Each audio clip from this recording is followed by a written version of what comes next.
Hey everybody, this is chapter 6 of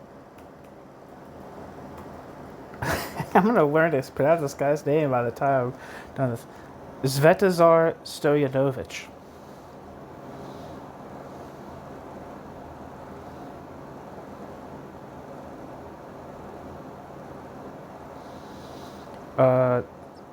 This video is chapter 6 and it's titled Self-Government in a Socialist Community.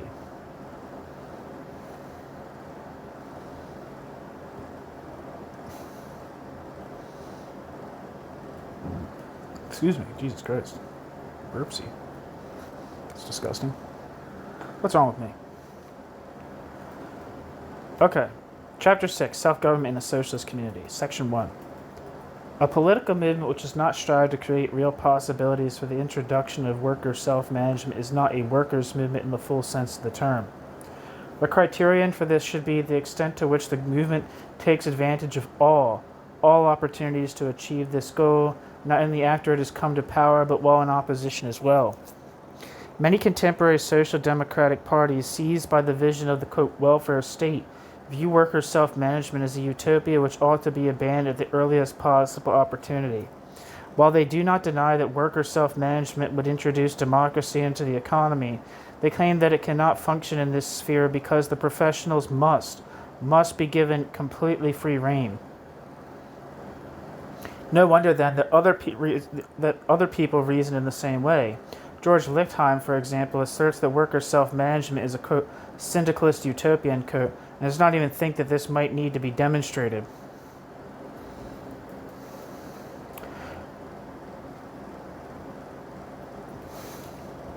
Whenever it has abandoned the program of worker self-management, the communist movement has carefully tried to conceal the fact. At one point, this may be accomplished by means of the maximalist policy which characterizes the struggle for worker self-management in capitalism as reformist deception. When the movement comes to power, worker self-management is postponed to the unforeseeable future. Stalinists professed unmeasured, quote, love for the working class, but in fact Stalinists have no faith in the working class. Stalinism's futuristic ideological mask fell from its face the moment it proclaimed the beginning of the construction of communism and once again displaced worker self-management to the future. Elements of capitalism arose even before the bourgeois revolution, which merely cleared the political obstacles from the path of its development. In contrast to the bourgeois revolution, the socialist October Revolution was presented only after its victory with the task of creating the initial elements of the new society. In the previous society, there were elements of the first signs of statization, but not of true socialization. This is why the undeveloped state of the theory of socialist society has such serious consequences. I'm not suggesting, of course, that the revolution finally resulted in status degeneration primarily because of the weakness of Marxist theory. Nevertheless, it should be emphasized that Marx wrote only sporadically about self-government. In State and Revolution, Lenin went into raptures over Marx's analysis of the Paris Commune, but after the assumption of power, Lenin gradually leaned towards the position that self-management ought to be postponed until the country was industrialized. Thus, a gap gradually developed between the working class's revolutionary creativity and revolutionary theory. The working class spontaneously created the working class's own organs of self-management in the revolution. But instead of taking precisely these organs as the model of the new form of social organization, theory increasingly oriented itself towards the state. Of course, practice changed as well. The role of the Soviets gradually decreased. The unity of theory and practice was finally reestablished, but only after both had lost their revolutionary character. I don't like this language of lost their importance. The role of the Soviets gradually decreased. As if that was just like, oh, what happened? Anyway, the unity of theory and practice was finally reestablished, but only after both had lost their revolutionary character. Today we know quite a bit about statism. Socialism, however, still seeks its content. Yet there is one thing which is beyond all doubt. Socialism cannot be constructed without worker self-management. The fact is that nearly all the revolutionary stirrings of our century, the working class has spontaneously attempted to introduce its self-management. Even after communists have come to power, the working class has manifested the same tendency in Poland and Hungary in 1956 and 12 years later in Czechoslovakia. The workers still the workers will become the socially dominant class primarily by means of their self-management. In order to exist, however, worker self-management must be seen as the core of social government. The working class cannot preserve and improve upon the working class's self-management if the other areas of social life are abandoned to the monopoly of the state apparatus, because the latter will soon begin to strangle workers' democracy itself. This is how we should interpret Marx's idea that the proletariat cannot emancipate itself unless it simultaneously emancipates the entire society.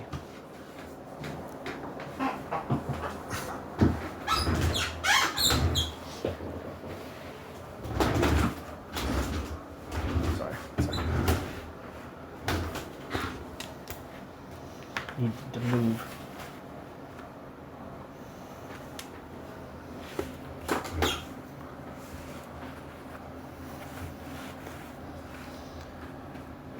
This is how we should interpret Marx's idea that the proletariat cannot emancipate the proletariat itself unless the proletariat simultaneously emancipates the entire society. Only through the development of worker self-management is the basis for social self-government will the proletariat fully become a class for itself. Without this, however, socialist revolutions cannot be social but only political revolutions, and these socialist revolutions gradually degenerate into statism. Marxists still have serious work to do in constructing a theory of social self-government. This holds for Yugoslav Marxists as well, although they have, of course, accomplished the most in this respect. The fundamental contributions should not be expected solely from philosophy or in any of the social sciences taken separately. A synthetic approach is indispensable. In this respect, it would be well for Marxists to make free use of the theoretical fund of other socialist currents, for example, syndicalism and Fabianism, which have actually cultivated the ideas of worker self-management more than have Marxists themselves. It should also be emphasized at this point that a successful theory of social self-government can be only a part of a broader theory of socialist community. This chapter should be seen as an attempt to critically analyze and summarize certain Yugoslav experiences. Footnote: I have already brought out my main ideas on this subject in my article Social Self-Government and Socialist Communities, published in Praxis, 1968, and footnote. This chapter should be seen as an attempt to critically analyze and summarize certain Yugoslav experiences. Yugoslav because the workers' movement has had no richer experience with self-management. The short-lived practice of workers' councils in other countries is not capable of providing sufficient basis for theoretical generalization. All the failed attempts thus far to realize workers' self-management have served to prove that it is a utopian, albeit humanistic idea, but after the nearly 20-year Yugoslav experiment, this question no longer falls in the domain of purely theoretical speculation and conjecture. The scope and difficulty of this experiment is managed by the circumstances in which it is being carried out, both for history as well as for itself, by a small and relatively undeveloped country. Backwardness is the cause of a great deal of wandering which in more favorable conditions might have been avoided, but which in the existing conditions plays into the hands of statism. Section 2. Socialist self-government should be constructed as an integral social system. This means, first, that it must embrace all parts of society, and second, that in addition to the self-government of individual elements, it must be seen as the self-government of society as a whole. This assumes the convergence of self-governing elements into a complete self-governing society. In any other case, Marx's belief in the subordination of social processes to the, quote, power of united individuals, end quote, and the hope he placed in the, quote, free association, AO, of producers, end quote, would prove to be utopian. Concrete proportions between the autonomy of self-governing groups and the influence of a self-governing society over them, of course, depend upon concrete circumstances and an evaluation of them. Yet one thing is clear in advance, at least theoretically. Any monopoly achieved by individual groups, even if disguised as self-governing autonomy, cannot be socialist in character. Social self-government as a macro phenomenon is certainly inconceivable without self-government on the micro level. But social self-government is not the same as group self-government.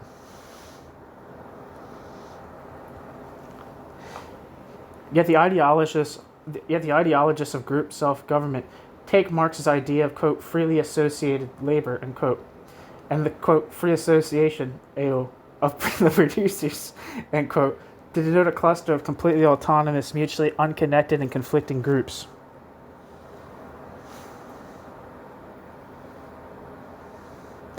Yugoslav Marxist theory is absolutely correct when it opposes self-government to statism. More recent developments, however, have exposed contradictions within self-government itself between social and group particularistic self-government. It is not enough to speak simply of social self-government on the one hand and of abuses of social self-government on the other. It is time to turn our attention more decisively to the tendency of individual self-governing groups to exploit and threaten other self-governing groups and thus society as a whole. Thus fragmented, the working class naturally displays egoism and particularism. Only in a system of integral self-government will it fully manifest its social character, solidarity, and universality. Only horizontally and vertically integrated self-government will enable the working class to become the dominant social force. Self-government based exclusively upon groups will reinforce the power of the state rather than negating it, contrary to the claims of its protagonists. So long as integration, coordination, regulation, and planning are not inherent in self-government, these functions will have to be performed by an alienated part of the society, the state. When there is no real community, a surrogate for it is indispensable. The Yugoslav experience shows that the state can easily manipulate atomized self-government. Mired in the framework of self-governing groups, the working class cannot make the working class's way onto the political stage to pose questions concerning the total distribution of surplus value. So long as this is the case, the burden of economic reform will fall most heavily by far upon the shoulders of the working class. The theoretical background of group particularist self-government is created by the illusion that social self-government is equivalent to complete decentralization and the naive belief that it is possible to realize absolutely direct self-government. As a result of this conception, massive networks, the railroads, the postal service, and power supply systems, and so on, have been intentionally fragmented, and the dimensions of production organizations and institutions artificially limited. Territorial entities, above all the communes, are seen as complete enclosed units. Local autonomy is developed as local autarky. We should supplement this picture by mentioning the aversion of group particularistic self-government to all binding general social standards and regulations, a consequence of the view that they threaten the rights of self-governing groups. The process of the, quote, withering away of the state, end quote, is primitively understood as the renunciation of general norms and not as the transformation of the nature of the agent of these norms, and thus of their content. It is indeed strange that people in Yugoslavia are astonished by the fact that unconnected and mutually opposed self-governing groups do not spontaneously observe certain general standards when such standards are neither formulated nor binding. The theoretical inspiration for the tendency described here must be sought in Proudhon rather than in Marx. It was inevitable that this state of affairs should come into conflict with the indispensability of technological, organizational, and financial integration and cooperation. Adherents of statism skillfully took advantage of this tendency, using it as proof that self-government limits the development of the forces of production. Campaigns of artificial disintegration have yielded to campaigns of forced integration, which of course are not capable of improving the situation. Permanent revolution is hardly the same thing as permanent improvisation. Only more recently has an organized movement developed for voluntary and at the same time studied integration. Our system's official theorists claim that along the path to self-governing integration, Yugoslavia had to pass through a period of excessive decentralization and disintegration. But what about the opposite thesis, i.e. that it was possible from the very beginning to introduce self-government adapted to large systems of massive enterprises and institutions?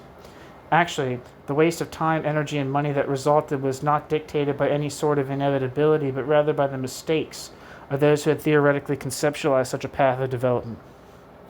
In Yugoslav political jargon, frequent use is made of the expression, quote, our self-governing, self-managing society, end quote.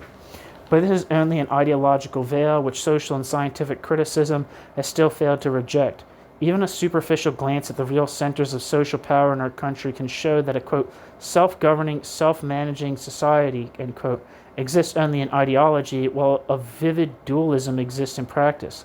Self-managing groups in the base and a rather strong statist structure above those groups. Only with the socioeconomic reform had the first serious signs of vertical social integration on the basis of self-management appeared.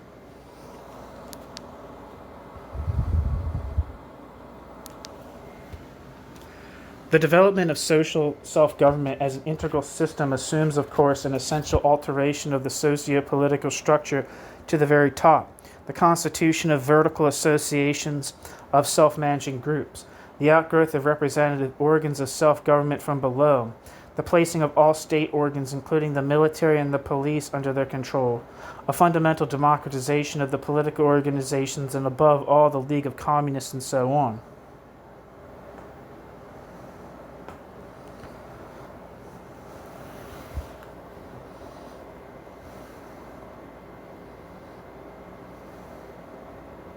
This task has all the more importance as the initiation of self-management in 1950 proceeded from a decision of the Party and State Summit, and the main breakthroughs in the development of self-government in this very day have largely, to this very day, have largely depended upon the outcomes of ideological political conflicts within that summit.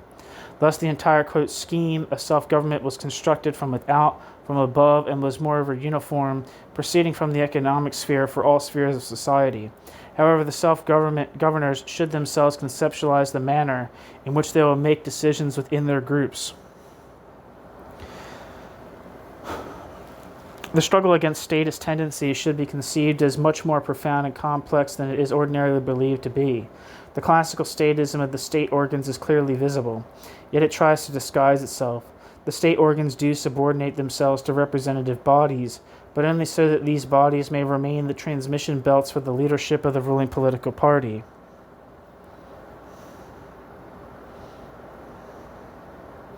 There's a footnote that I missed here that says, if we leave aside a third small holding sector, primarily the peasants, which comprises about 50% of the total population. End footnote. As is well known, the Marxist thesis about the withering away of the state, even in the practical elaboration in Yugoslavia, is held in great skepticism in certain leftist circles in the world. This is not surprising, as contemporary social democracy, together with the greater part of the communist movement in power, possesses a statist conception of socialism. In both cases, socialism is held to be based upon the state, on the one hand upon the, quote, welfare state, and on the other about the state, quote, of all the people, end quote. Social democracy, of course, cultivates the tradition of multi-party liberalism, while the communist movement relies upon one-party monopoly.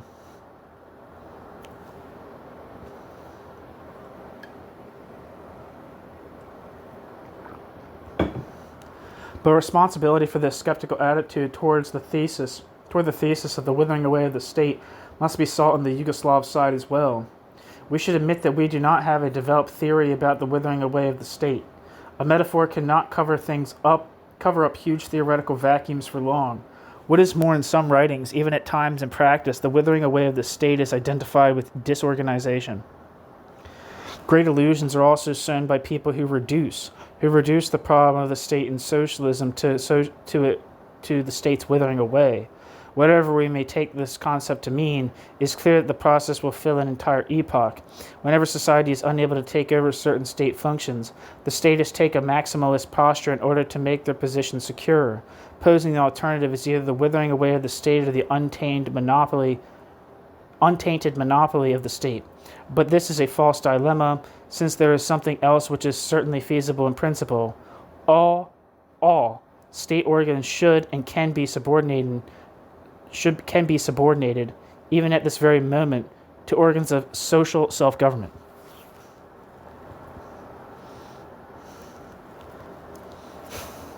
Section 3. What is the relationship between self-government and ownership? Can we speak of social ownership if social self-government is reduced to group self-government?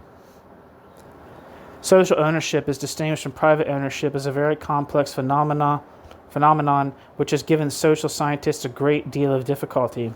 For the time being, it might be better to speak of the socialization of ownership rather than of social ownership as a reality.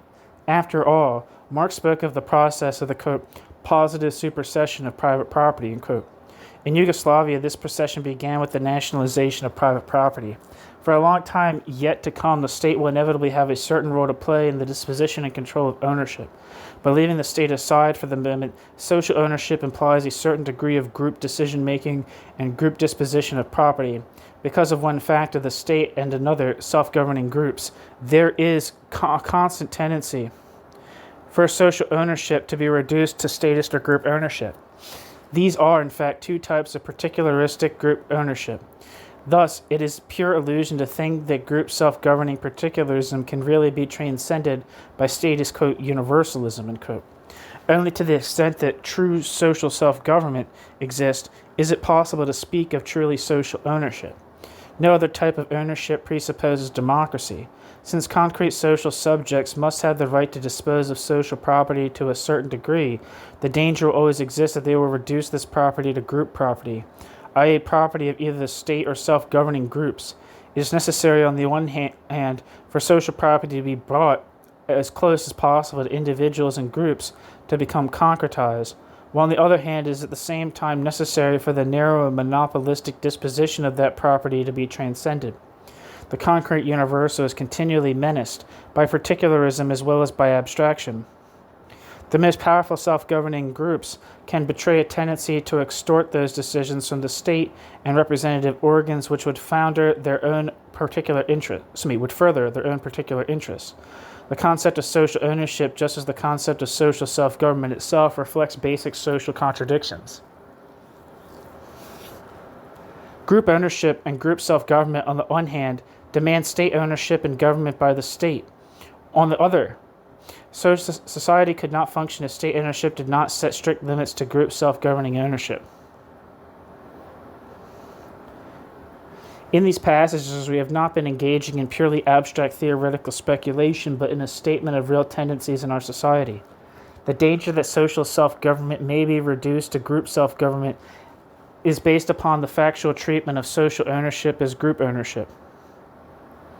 Besides the statist myth of social ownership, there are also other forms of group ownership which masquerade as social ownership.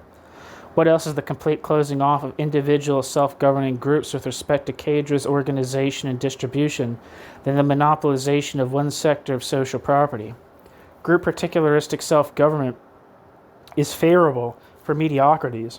For a capable unemployed person who cannot penetrate such groups in order to replace an incapable one, ownership proclaimed to be social cannot be truly social. This also holds for the enterprise which has invested a sizable portion of its income into the modernization of one section of its plant, and then finds that this section, standing on its right of self-management, does not want to contribute to the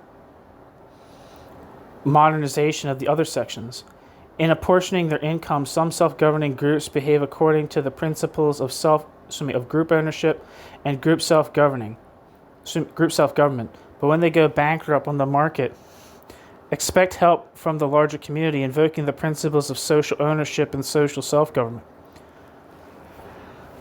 The danger presented by group ownership and group self-government is not very discernible in an economy composed of small enterprises. By how much autonomy in the distribution of income can a self-governing society allow a working collective composed of a few dozen workers in a highly automated plant in which it has invested huge resources? Yeah, that would be like a very big problem, right? What I think he's talking about, he's saying this group ownership. What I think he means is like kind of like a market socialism, right? Like a market socialism of workers, certain groups of workers owning and operating their own plants. Which can take a form of a particularistic way. And if you think of, take a particularist way, if you think of I think it's very interesting, this concept of automation here, because it actually does it's actually probably one of the better arguments against self-management, or in terms of like a market socialist kind of like cooperative self-management, is that not all industries require the same amount of workers, and the amount of profit that a particular enterprise makes is not about how many people it actually employs, right? So in capitalism, right? When you think of, and this is why you have to read the Critique of Political Economy. That's why you have to read Capital. It's because in Capital Volume 3, Marx talks about how what is fundamentally dictating prices is not the center of gravity is not the value of commodities, but the prices of production. and prices of production are about how much money is invested, so capital investment, plus the average rate of profit. So, like, for instance, you might have one industry of the economy that's super duper labor intensive, right? And then one that's super duper productive compared to how many people it has to employ, right? In the end of the day, both of those companies, based upon the law of value, the tendency would be, obviously the tendencies can only be marked by, deviations from tendencies, but the tendency, the general thrust will be that they both earn the same, both enterprises earn the same amount of profit corresponding to the amount of capital they invested, right?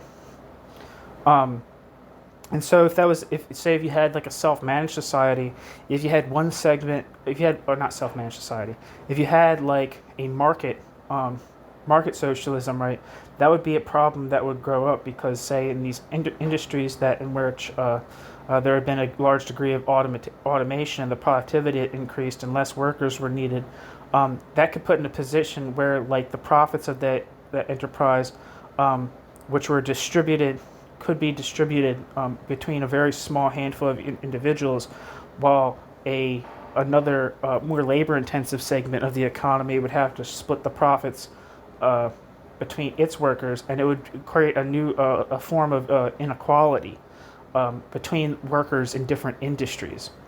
So that would be like one of the problems of this kind of like group ownership, which I think is what he means by this group ownership. Maybe I'm misinterpreting what he's saying. So that's actually a very interesting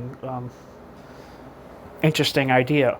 Also, generally speaking, a lot of those firms, a lot of those segments of industry that would be highly productive, would be, or like could be really automated to a large degree, might be extremely important, kind of like fundamental preconditions for economic life at all.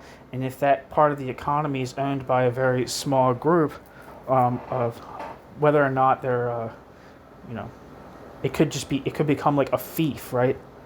I think that's a very actually important concept that I think like people should think about when they're talking about centralization versus decentralization, because a lot of times decentralization can be like a precondition for like a fief, right? Like a small local concentration of extreme power, right? So if you think of like, for instance, the modern state form was kind of like a very recent phenomenon in Europe, but that didn't mean that prior to the state there wasn't like hierarchy and violence and control and exploitation, right? It was just highly decentralized and fragmented. And you could say that, the same thing was true of, say, like the agrarian South, right? The agrarian South, prior to the Civil War, I mean, I'm talking out my ass a little bit here, so just let me riff. Can I riff? But like in that particular instance, right? To my understanding, at least, and I'm not talking about my ass, especially, I might be talking about my ass, but like, especially considering slaves that were like personal property, disciplining of slaves was also, to my understanding, largely a private affair. So like a master like beating their slaves as opposed to like sending their slaves to jail or something like that. And the jails and prisons kind of becoming like way more of a thing after the fact of emancipation, right? So there's a degree to which you can have extremely exploitative, extremely brutally heteronymous societies where power is concentrated, but that power can, within a particular like social unit, that power can be very concentrated. Say, for instance, in a plantation, right? It might be a small plantation, but the power is highly concentrated in the owner of the plantation, and then all this, Candyland in Django Unchained could be considered like a little fiefdom, right? Like with it, even though it's like kind of decentralized, and that's kind of like a problem they want us to think about, right? Is that like the centralization or decentralization does not really say much about the actual autonomy of the actual people in this those social configurations or those social context, right?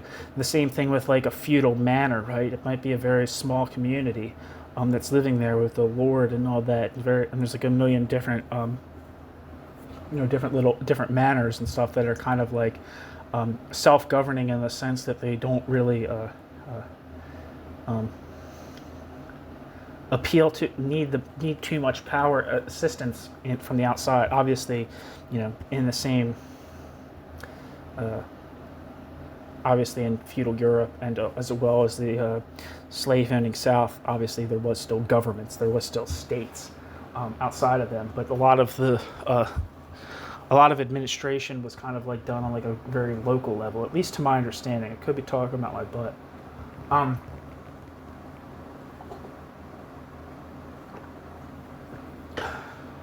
So. There is always a risk, right, and especially in this like decentralization being a condition for hierarchy rather than as a condition for the absence of hierarchy. I think a lot of anarchist influenced people who haven't really had any come into like serious questioning, done any really serious questioning about centralization or decentralization. Haven't really come to this fact. They equate decentralization with some kind of egalitarianism, which is not the case. And I think that also, like, people, there's also a certain form of that in, like, the cultural sphere, right? In terms of, like, nationalism and, like, identity and stuff like that, is that, like, what creates actual equality is separation or something like that. But that separation could just be a means for becoming highly unequal, right? For a new form of inequality or something like that. And the same thing with like families, right? Or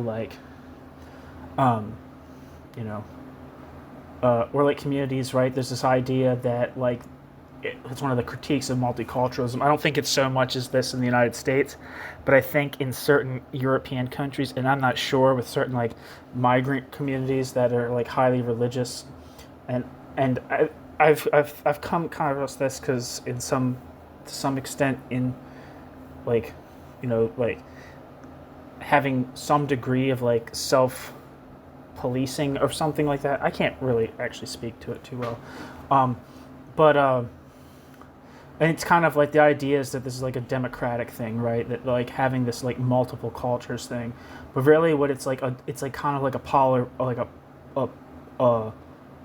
kind of creating a multi-traditionalist kind of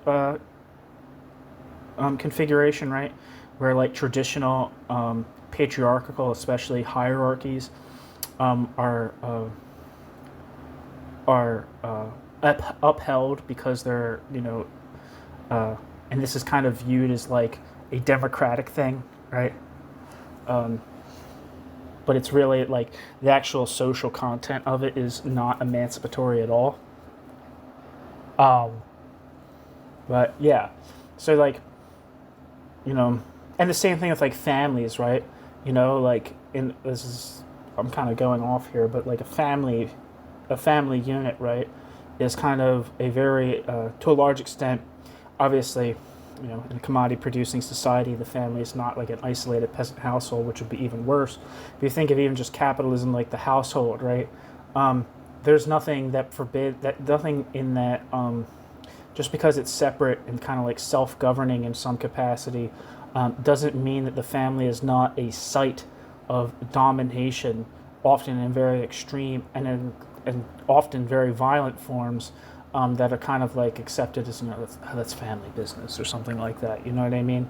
So like the family could be an instance of like a place where like a father, where a patriarchal reign is like a decentral. It's obviously there's a larger patriarchal culture which the family's always interacting with and stuff. But like you get what I'm saying, though, right? Is that like the separateness of entities does not equate like the sovereignty of certain entities does not equate to substantial human autonomy, right?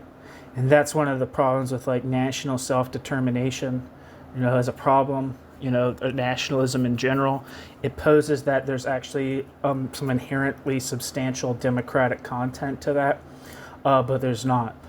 North Korea, for instance, has very successfully defended its sovereignty, right? It's also kind of created a more or less like autarkic relationship with itself, which I know is like not completely strictly true, but generally it's protected its sovereignty, the national sovereignty of its government. But that does not mean anything about the actual substantial power relations in that society, which self-determination, saying that there's human self-determination in North Korea is a joke. There might be a lot of state self-determination, just like there might be a lot of capital self-determination in a capitalist society. That does not mean that the humans that constitute whose relationships form the constitution of those formations are actually self-determining the process in any actual way, even though they're separate and the entities that they're operating in are separate and autonomous, right? So you can only imagine if, just to take another example of how like decentralization can form the basis for, domination. Just think of in the United States, the appeals of like the most reactionary states within the United States. One of their constant refrains is states' rights, right? Their state rights, which in the past and today includes disenfranchising and brutalizing black people, cutting social welfare benefits, reducing women's control of their bodies, reducing the rights of non-heterosexual conforming people, all those kinds of things. They're all done on the premise that like decentralization, the separation of those societies from this kind of like larger hegemon, is in some way conducive to freedom, and it 100% absolutely is not. The separateness of things, the separateness of bodies, this like social bodies, I guess, or institutions, does not, or whether they be nation states or capitals, for instance, or private property, for instance, that does not. None of those correlate into actual like human self-determination. It might be self-determination of something, but it's not actually the substantial self-government of individuals as being described in this book. So, yeah.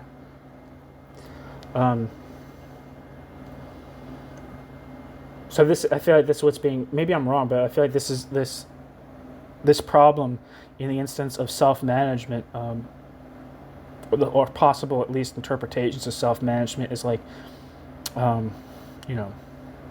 Group ownership, the ownership by particular workers of particular segments of the economy, can lead to hierarchical and exploitative consequences. I think is what is being said here.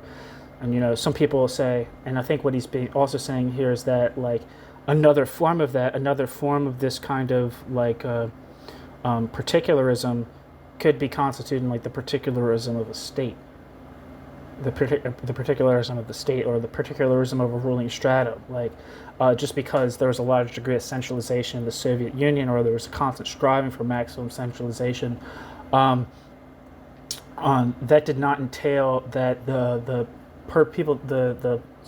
top ranks of the hierarchy were not being particularistic, right? Sometimes there's this idea that like. Well, I don't know about this. Maybe I shouldn't. What I'm trying to say is that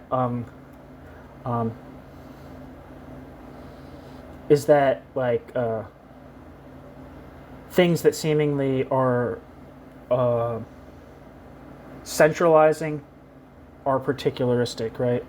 So one of the things I think in like Hegel's critique, Marx's critique of Marx's introduction to the critique of Hegel's philosophy of right is kind of all about this, is whereas Hegel kind of viewed the state as like a universalist institution, right? It's like kind of like a kind of like synthesis, a point of, at least to my understanding, is like a point of synthesis of society as a whole. Whereas within civil society, there's private interest, and in the state, that private interest is mediated by by universalized like rule of law.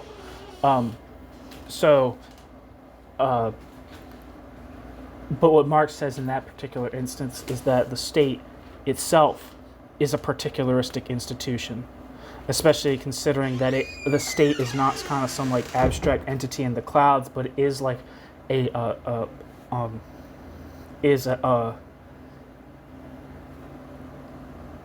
a social practice, right? It's like the state is the state bureaucracy. The law is, the armed, the police, the prisons, the army.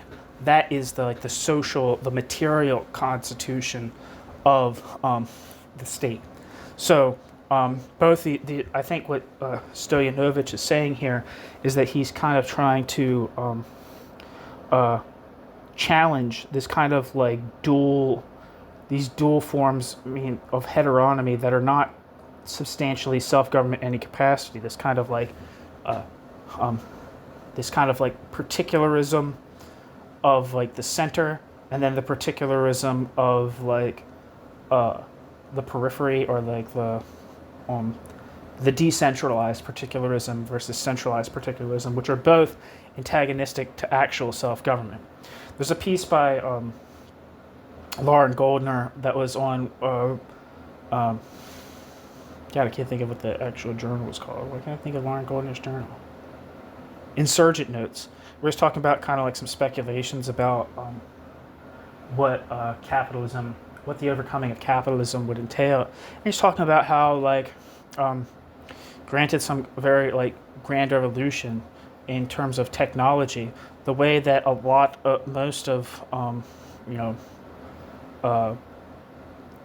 the way a lot of people get around is via things that require gasoline. A lot of way the society moves is through the use of gasoline. Gasoline is not something that's available everywhere in the world. It's not something that you can be kind of particularly self-reliant upon, obviously, and everybody knows that due to the like kind of like the geopolitics of or whatever other word you want to use for it of oil. Whereas, like, you could not have a thing where, like, the oil industry was totally self-managed as, like, a distinct entity from the rest of society. There would have to be a centralized apparatus because the society is so dependent upon it, right? So, that's that's like an instance of, like,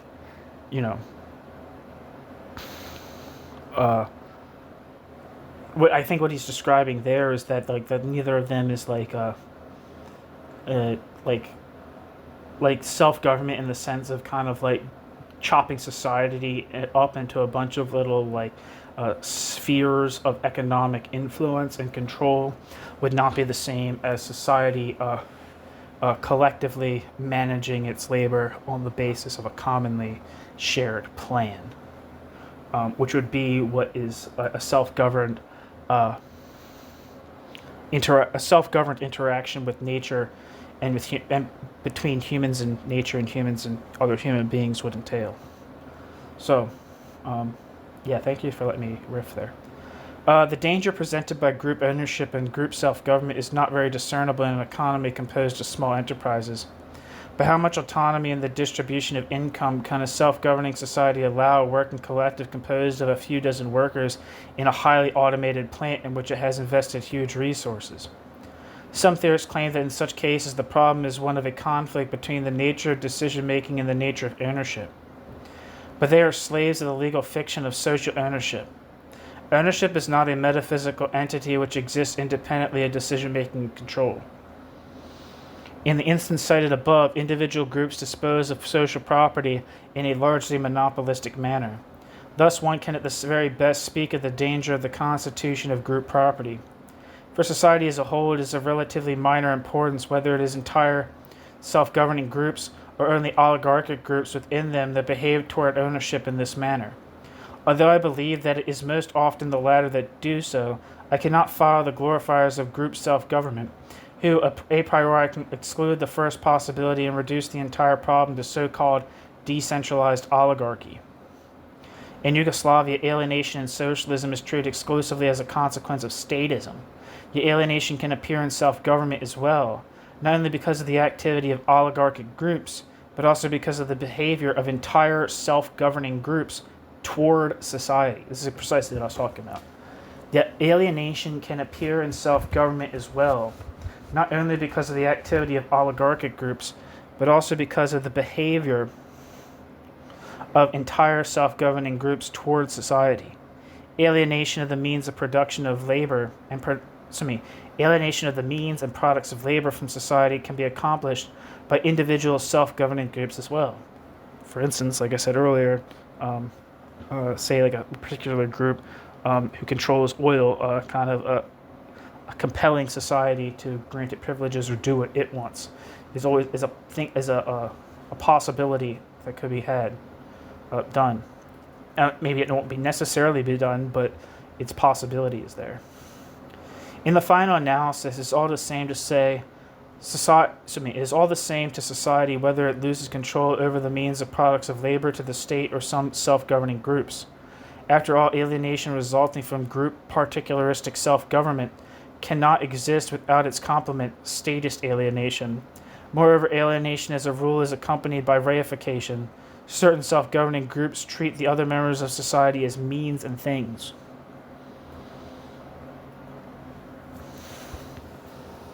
Meaning heteronomously. Section 4. The ideology of group self-government and group ownership, which distinguishes itself as that of social self-government and social ownership, can be called, quote, socialist anarcho-liberalism. While they accuse each others of political anarcho-liberalism, the agents of this ideology try to camouflage their own anarcho-liberalism in economics.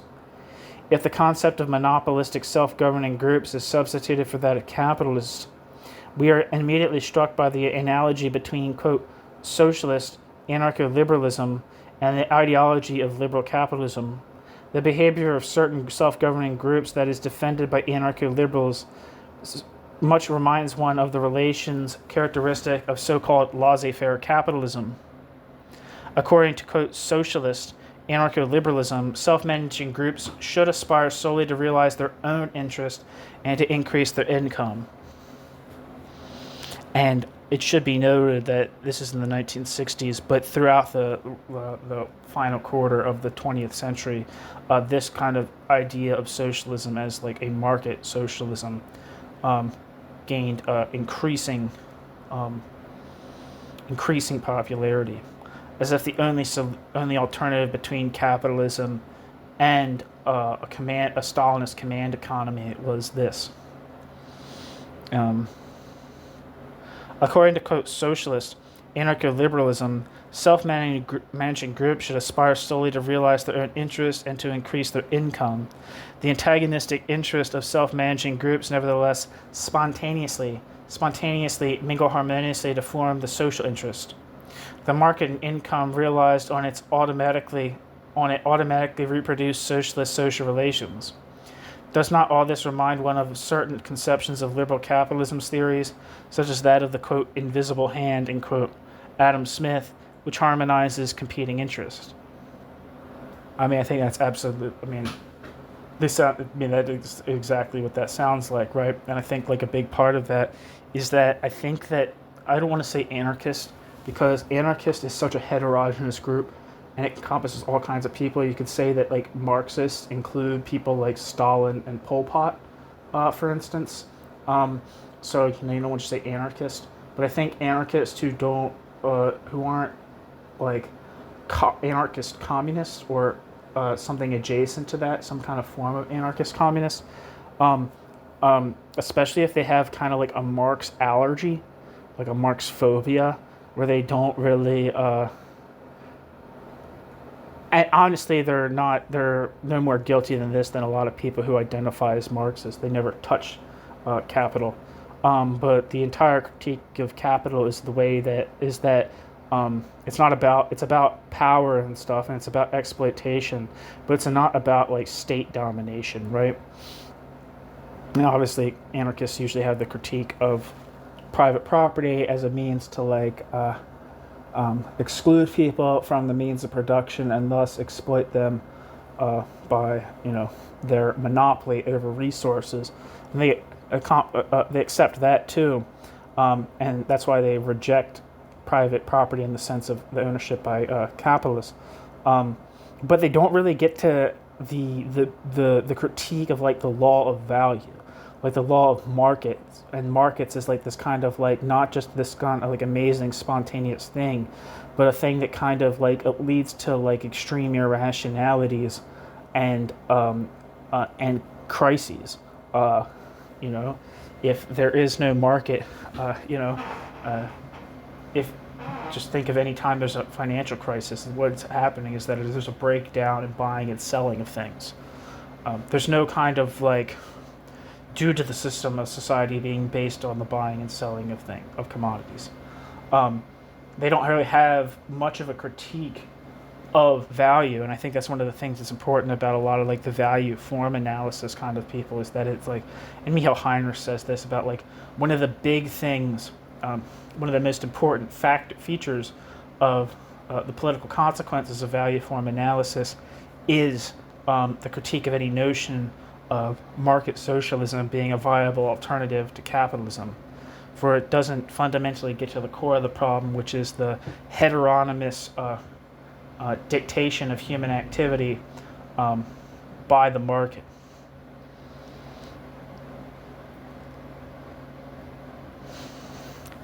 Also, this is another thing, is that I think that a lot of I don't know how to actually ground this really.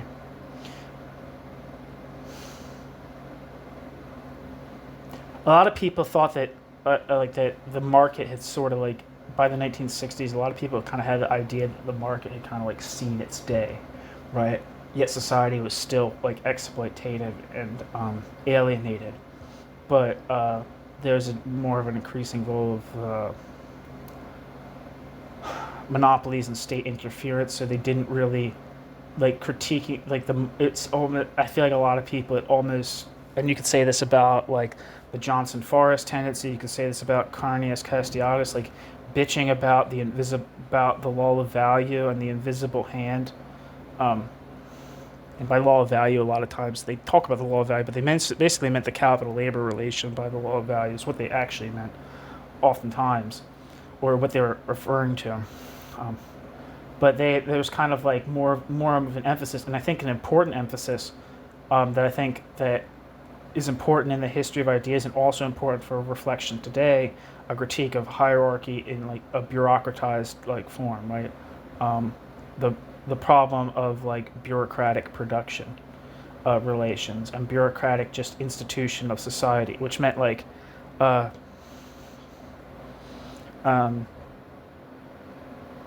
greater concentration of power and wealth without any kind of democratic subordination of that social infrastructure, right? It's just kind of like being a top-down with premised on the division between order givers and order takers, right? And so a lot of people, I think, especially, and that kind of come out of this kind of like, I don't know who he's precisely referring to, and it kind of seems like he might just be talking at it. He might just be kind of pointing these people as like a, I don't know. These people without these ideas kind of do exist, but I feel like he might. But in this period, the critique of markets and value and like the specificity of value is not really pronounced. Like, and even here within this Stojanović piece and in this book, he's mentioned several times like the concept of surplus value, which and its adequate and its unequal distribution within the Stalinist regimes, as if that's not like if there's surplus value, it's a capitalist society. That's the only way you could conceivably stick to that term of concept value. Concept of surplus value. So there's kind of like, I don't know, whereas people kind of thought that like the market was spent as a force, and therefore like critiquing it really didn't seem particularly important to a lot of people, or it wasn't their main emphasis. So I feel like that's kind of one of the marriages that needs to happen, is that this kind of marriage of a critique of bureaucracy and that form of heteronomy mixed with the critique of the market and the heteronomy of value. I think welding those things together into a substantial theory of like a democratic communism would be one of the essential theoretical tasks of our epoch, if I'm to sound pretentious about it. Anyway, the market and income realized on it automatically reproduce socialist social relations. Does not all this remind one of certain conceptions of liberal capitalism's theorists, such as that of the, quote, invisible hand, end quote, Adam Smith, which harmonizes competing interests? Yugoslav anarcho-liberals incessantly use socialist phraseology in order to conceal the manner in which they de facto identify group self-government with social self-government, group ownership with social ownership, and distribution of income according to one's success on the market with distribution of income according to one's work. I really want to know who he's talking about here.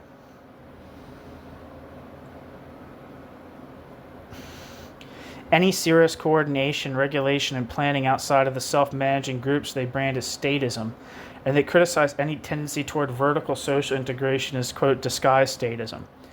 Any attempt on the part of society to prevent alienation of the products of social labor by individual self-managing groups is attacked by the anarcho-liberals as statist alienation of the rights of self-management.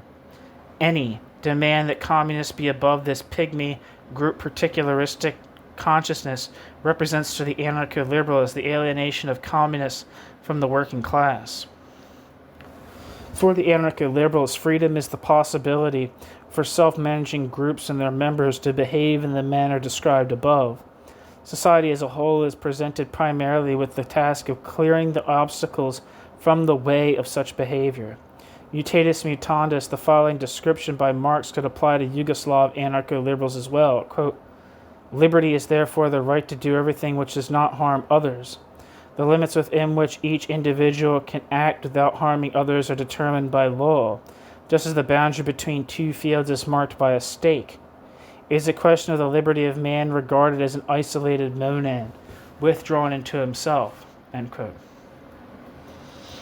And I don't know if this is just a side note for myself. I don't know if this is ever elaborated by Marx in any case, but just as the beneath the veneer of, in that famous passage from I can't remember, I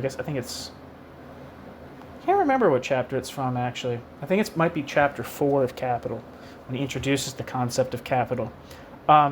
About kind of or maybe it's chapter 5, I don't know, contradictions of the general formula or whatever, where he first begins talking about specifically capitalist, or more concretely deals with capitalist production. And he talks about how, on the surface between employer and wage earner, there's the meeting of equals, one selling, in perfect freedom, each selling what the other has to, or each trading which the other has to trade. The capitalist has money, the worker has labor power. They meet on the market as equals. They shake hands. But beneath that kind of formal legal conception happening on the surface of the circulatory surface of capitalist society, there's domination in the production, in the abode of production, right? And I think you could also make a similar critique of this, liberty is therefore the right to do everything which does not harm others. Is actually transformed into its opposite, right? is that the legality, like, there's no legal breach when a capitalist exploits a wage worker, right? He's not doing anything that, by the logic of a strictly liberal conception of harming others. There's no harm done to the working class in capitalism, right? It's an open and free agreement. But how this kind of idea, how like within capitalism, this liberty, this freedom, the freedom of the contract, the freedom to this freedom to do anything that you want that doesn't hurt others, actually turns into the freedom to hurt others. Just as like the right to private property turns into the right to the appropriation of other people's labor via valorization, right? So it's kind of like just like I don't know, I'm going to read the quote one more time, but it seems like there's a way to which you could say that kind of like Marx is seeing, in a sense, like seeing through doing like an immanent critique, and it's kind of like the basis of his whole thing is like critiquing capitalism on its own terms, right? Critiquing, like doing an immanent critique of capitalism is like, this is what it has to say about itself, this is what its reality is. And the idea, I don't think Marx is trying to get capitalism to be, obviously no one thinks this, but like Marx isn't trying to get capitalism to be more in line with its stated egalitarianism, its stated liberty, or anything like that. He thinks that's fundamentally impossible. I think he kind of uses these concepts of like liberty and like equality in kind of like a smart-assy kind of like way. It doesn't seem like he's like, it's not a rejection of like liberty, like actual freedom or whatever. It's not like liberty is a central component of the liberal ideology of capitalism, and its self-justification, and it cannot actually. It's internally contradictory. But that doesn't say that liberty is bad. It just says that liberty is fundamentally used, like liberty is in bourgeois society is a veneer to mask substantial illiberty. Just as the equality of commodity owners, legal equality of commodity owners does not mean that there is some kind of substantial level cooperation between capital and labor, right?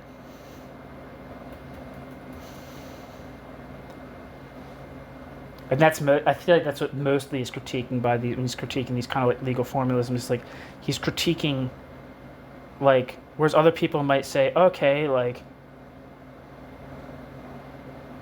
there's a scandal going on because capitalist society is not living up to its values. So we should make capitalist society live up to its values. He said, basically, Marx is like, capital structurally cannot live up to its values, to its own stated like sense of the just. It cannot live up to. It's capitalism and its self-understanding is represented by liberalism, and the science of political economy is internally contradictory.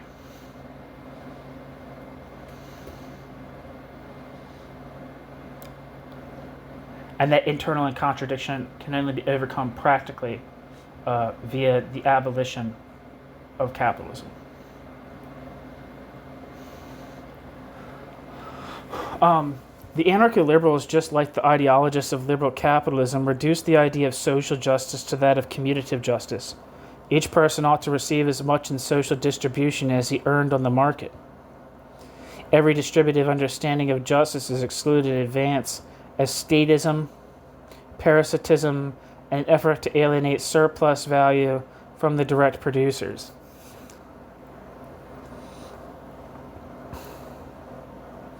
It's very interesting because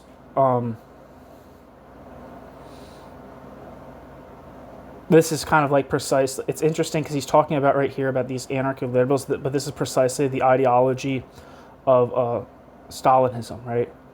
In the 1930s, is that understandings of distributive justice are bourgeois and constitute a form of anonymity, whereas what they thought that there was a labeling of egalitarianism in article and consumption articles, in terms of like the consumption articles, say between like the bureaucracy and the Stakhanovites and the workers and peasants. Any kind of like idea that there should be kind of some kind of a equivalent standard of living within the Soviet Union was viewed as like a bourgeois prejudice. So it's very interesting that he's kind of like talking about how like, I mean, he might not draw this connection, but he's basically saying how these anarcho-liberals, this term that he's using, which I don't particularly like, but are basically saying the same thing. Like, Stalinism was very much about like, even though it didn't even deliver on this at all by any means, but this idea of like from each according to their work, right? So the mass introduction of piecework, extreme atomization, no kind of like collective capacity for open collective bargaining with the state on the behalf of the workers. Struggles at wage equalization, or mention of wage equalization, was viewed as reactionary and bourgeois, and in the context of the 1930s, having the wrong opinion could have very serious consequences, mortal consequences for you. But it's very interesting here.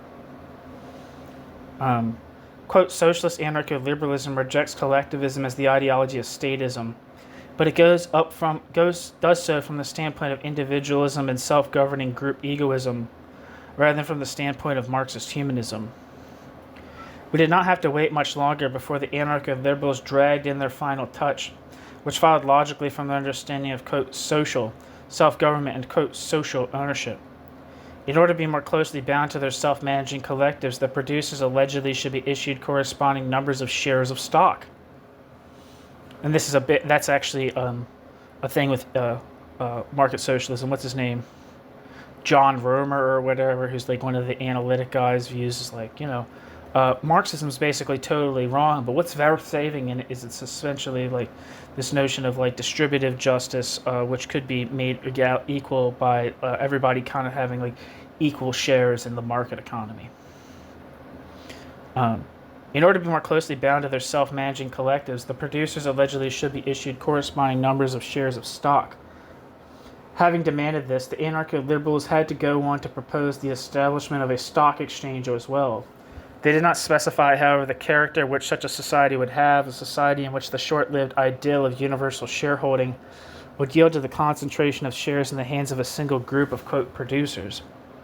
The student demonstrations of June 1968 in Yugoslavia dealt a great ideological political blow to this extreme variant of, quote, socialist anarcho-liberalism.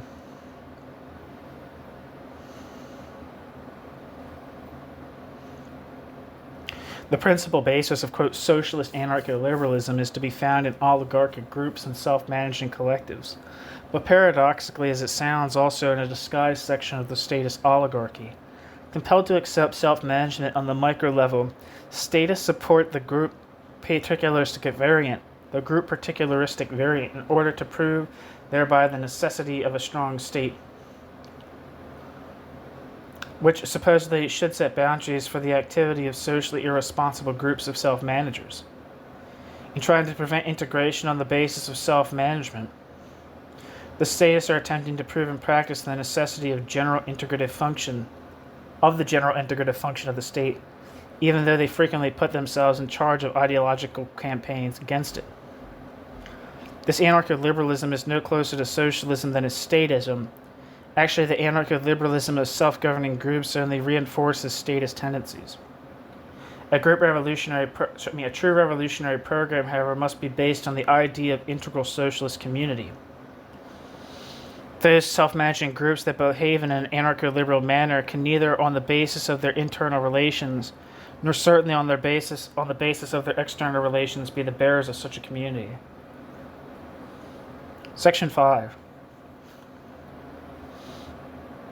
Social self-government is a necessary but not a sufficient condition for the construction of socialist community.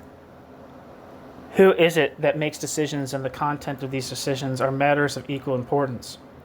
The quality of decisions should be evaluated from the standpoint of the development of socialist community. In Yugoslavia, however, there is a strong tendency bordering closely on fetishism to treat self-government and self-management as values in themselves, as if the socialist character of decisions is ensured by the fact that they are made by organs of self-management. Some people again only extol self-management in their words, but in fact think that the League of Communists ought to treat it as its own transmission belt. One of the consequences of an increasing attitude towards self-government is the confusion of self-management with day-to-day management. I do not wish to address myself here to the contrary phenomenon, about which enough has already been written, that the managerial organs of enterprises and institutions reduce workers' self-management to an empty form. Footnote: see Socialism and Self-Management by Mihailo Markovich and Velko Rus, Institutionalization of the Revolutionary Movements, both published in Praxis. I think I have that piece by Markovich, Socialism and Self-Management, on this channel. It was in the Life After Money or Life Beyond Money, or Life Without Money, I think it actually might be called, by Anitra Nelson.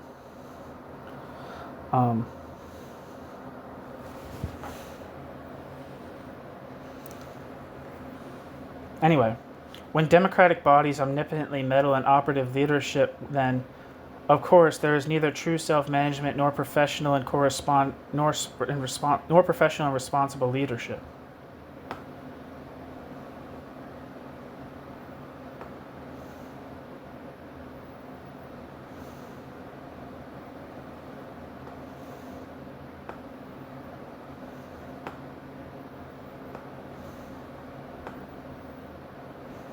Second.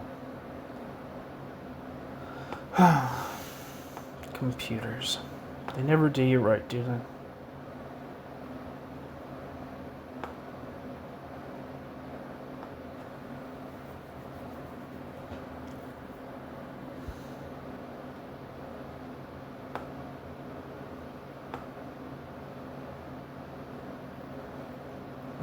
Sorry.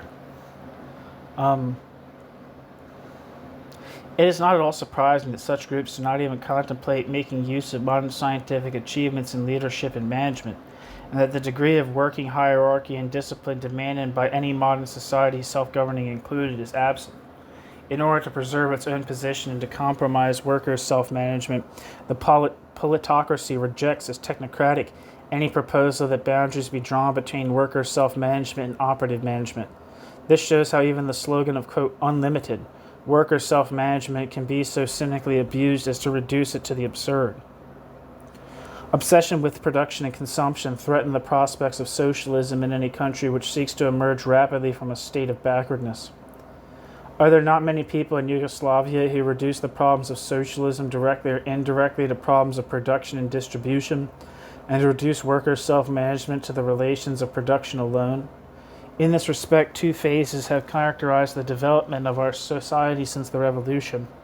The first was permeated by a sort of production-oriented socialism with exaggerated emphasis on investment and production to the neglect of consumption. More recently, however, one can discern a tendency toward a sort of, quote, consumer socialism, end quote. A poor socialist society must concentrate upon the creation of material abundance, but we should keep in mind that material wealth, which ought to be a means, can take the place of the basic goal, i.e. human wealth. Homo economicus, man mastered by the pursuit of material goods rather than of human existence, jeopardizes the development of Homo humanus It is community. The path to socialist community does not circumvent people's interests, nor even their material interests. Not even their material interests. The socialist community cannot be achieved either by means of their absolutization. How then can personal and group interests be stimulated without threatening the sense of socialist community? Well, after revolution, the category of interest was almost completely prescribed in Yugoslavia. Today, one hears more and more reference made to interests alone. However, socialist community is not based upon naked interests. In its serious concern, solidarity and the devotion of each person to the interest of all are indispensable, even when the individual has to sacrifice to this end certain group and personal interests.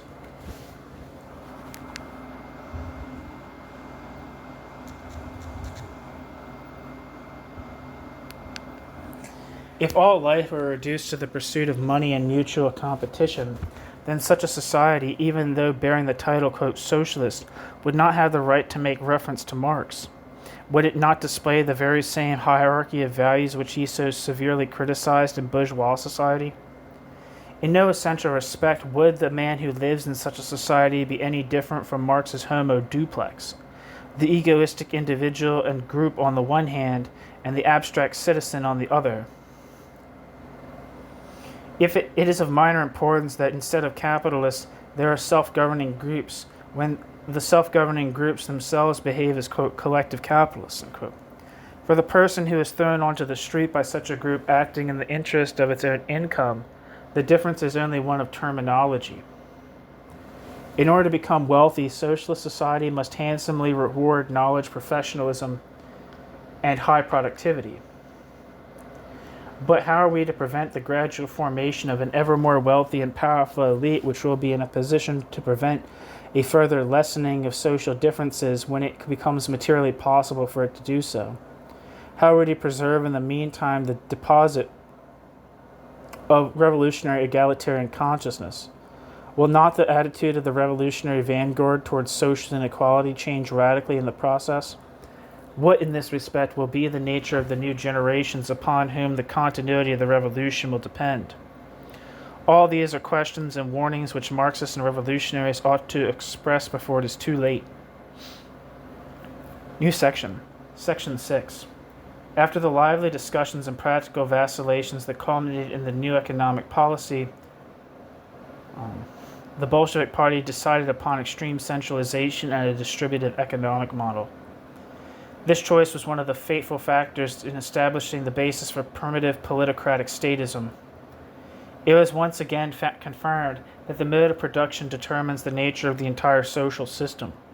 Among the Bolsheviks, the view is victorious that rapid industrialization imperatively demands complete state centralization of accumulation.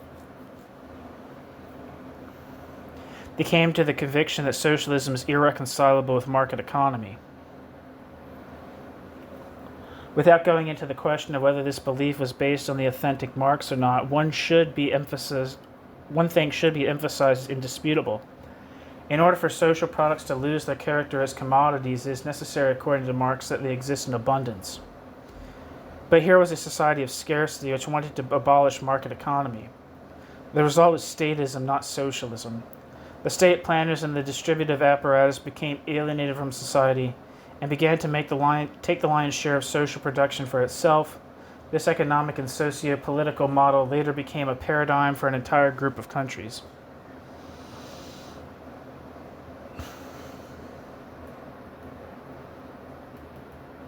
The choice of the non-market economic model after the revolution was also undoubtedly motivated by the desire to avoid the irrationality of anarchic and wasteful market competition by means of strict state planning. However, statist subjectivism and voluntarism have produced results no less irrational.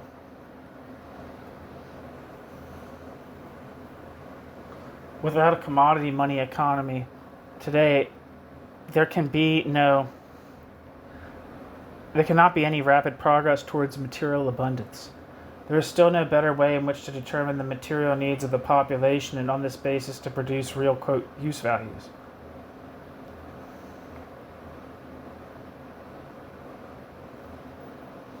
It's a very strange thing to say. because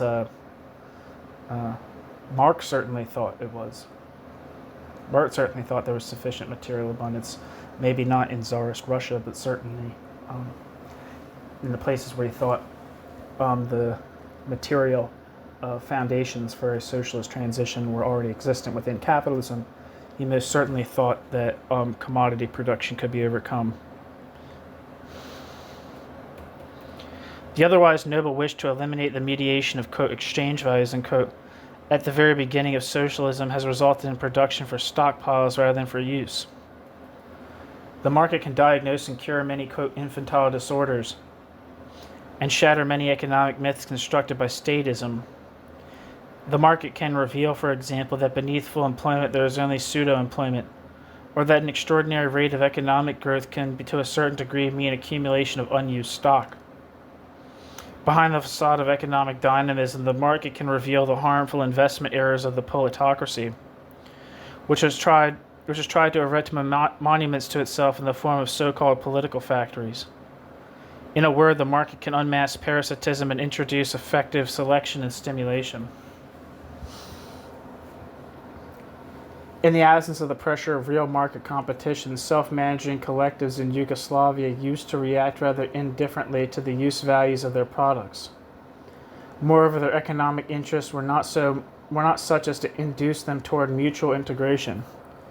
Self-government is threatened not only by statism but also by a utopian picture of human nature, on the basis of which people naively expect that self-managing groups will produce rationally at any given moment, without any competition whatsoever. In a system without competition, solidarity is shattered by its opposite, parasitism.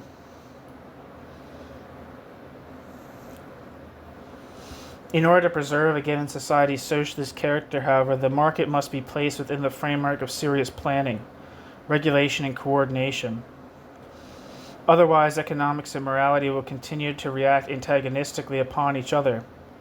Economics pulling in the direction of egoism, and morality in the direction of solidarity. Without rational control of economic tendencies by the associated producers, socialism in Marx's sense is out of the question.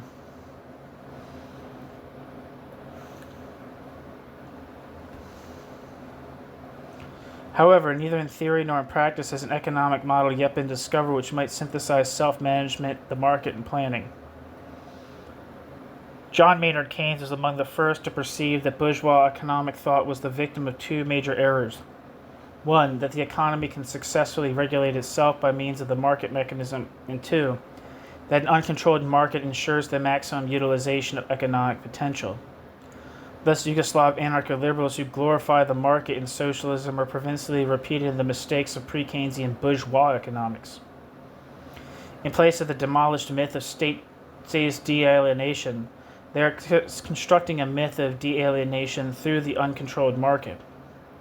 But the idea of socialist community is as irreconcilable with servitude to the blind forces of the market as it is with statist alienation.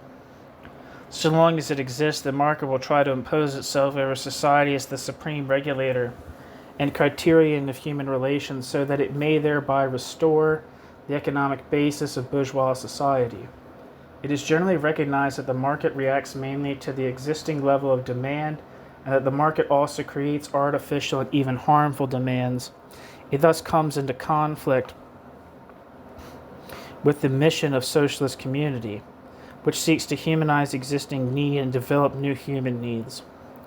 This notwithstanding, the quote, socialist anarcho-liberals persistently attack Marxists who assert that humanism and the money-commodity economy often come into conflict.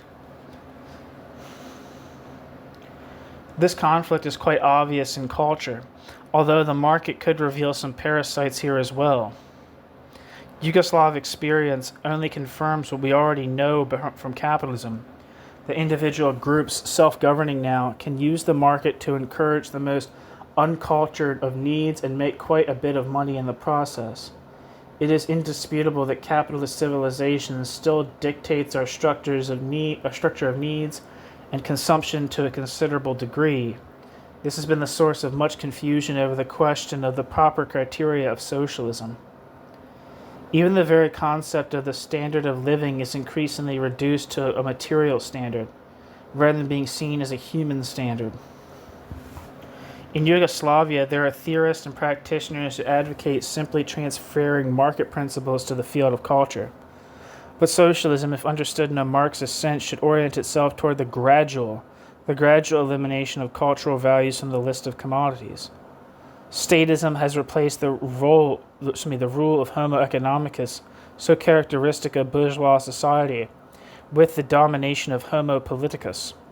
In the name of socialism, the anarcho-liberals want to transcend Homo politicus, only to rehabilitate Homo economicus. Actually, both are equally pernicious for socialist culture. That's fresh, yo. In the name of socialism, the anarcho-liberals want to transcend Homo politicus, only to rehabilitate Homo economicus. The quality of socialist society depends to a large extent upon the manner in which the consumer is educated. In our country, quite a bit has been said about the association of producers, but all too little about the association of consumers. In contrast to group particularistic self-government and a system of integral social self-government, it is possible for needs to be democratically hierarchicalized, for priorities to be established, and for means to exist to educate and satisfy the most human of needs. A theory of such needs, which for its part would assume the further development of Marxist anthropology and axiology, would make further elaboration of the theory of socialist community possible.